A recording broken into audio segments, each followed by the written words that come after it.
अर्जुन विषाद योग श्रीमद् भगवद गीता का पहला अध्याय है, जो महाभारत के युद्ध में अपने ही बंधुओं, गुरुओं और मित्रों को देखकर अर्जुन के गहन नैतिक और भावनात्मक संकट को दर्शाता है।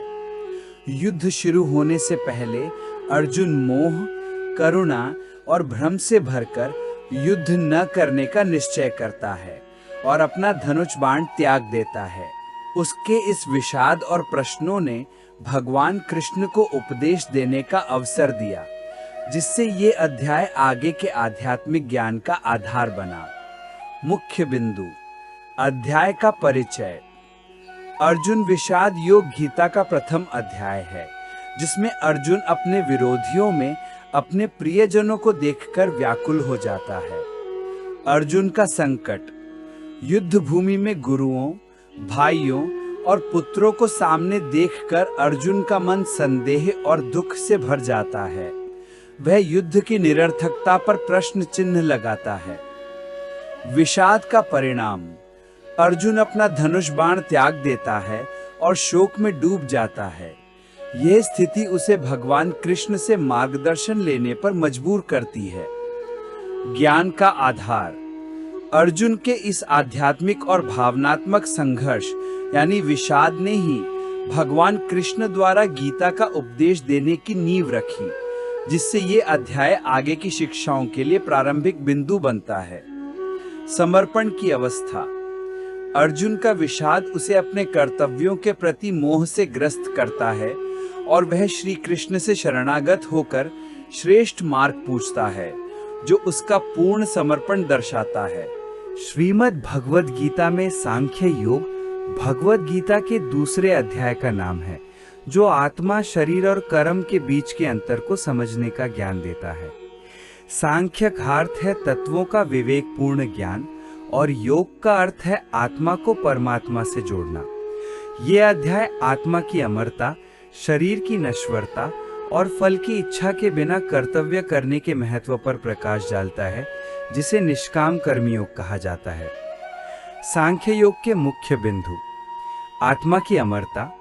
भगवान कृष्ण अर्जुन को समझाते हैं कि आत्मा जन्म और मृत्यु से परे है, ये अजर अमर है और शरीर के नाश होने पर भी इसका नाश नहीं होता। शरीर की नश्वरता: शरीर नाशवान है जबकि आत्मा शाश्वत है। जैसे व्यक्ति पुराने कपड़ों को बदलकर नए कपड़े पहनता है, वैसे ही आत्मा एक शरीर त्याग कर दूसरे शरीर में प्रवेश करती है।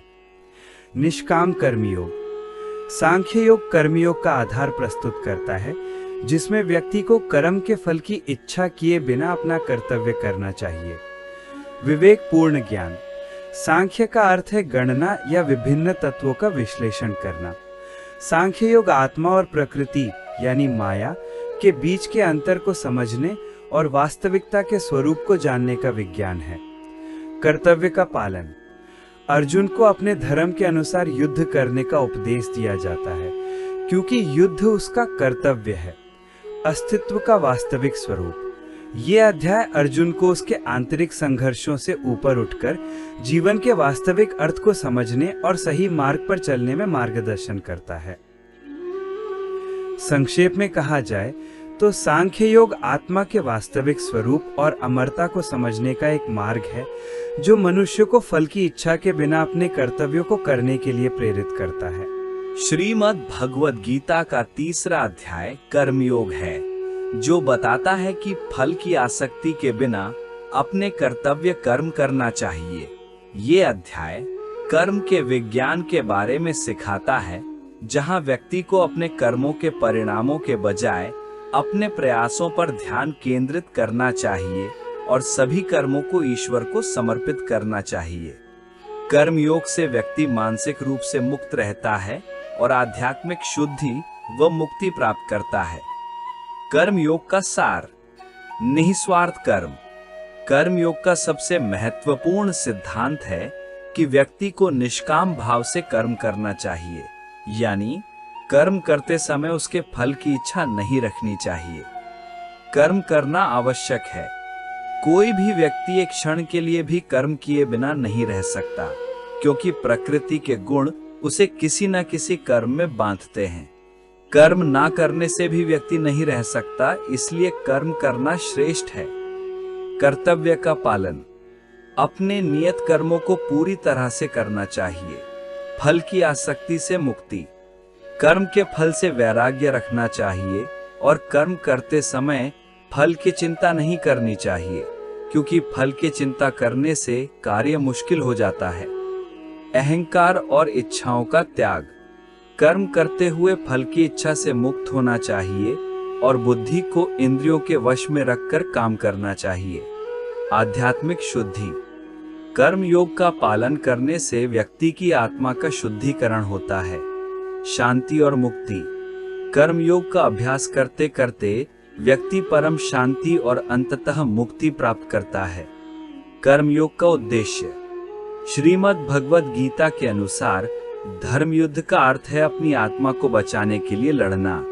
कर्म योग इसी उद्देश्य को पूरा करने का मार्ग है।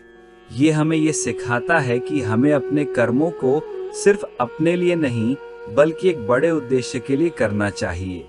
इस प्रकार कर्मयोग हमें जीवन की चुनौतियों का सामना करते हुए और सकाम कर्मों से मुक्त होकर आत्म साक्षात्कार की ओर ले जाता है।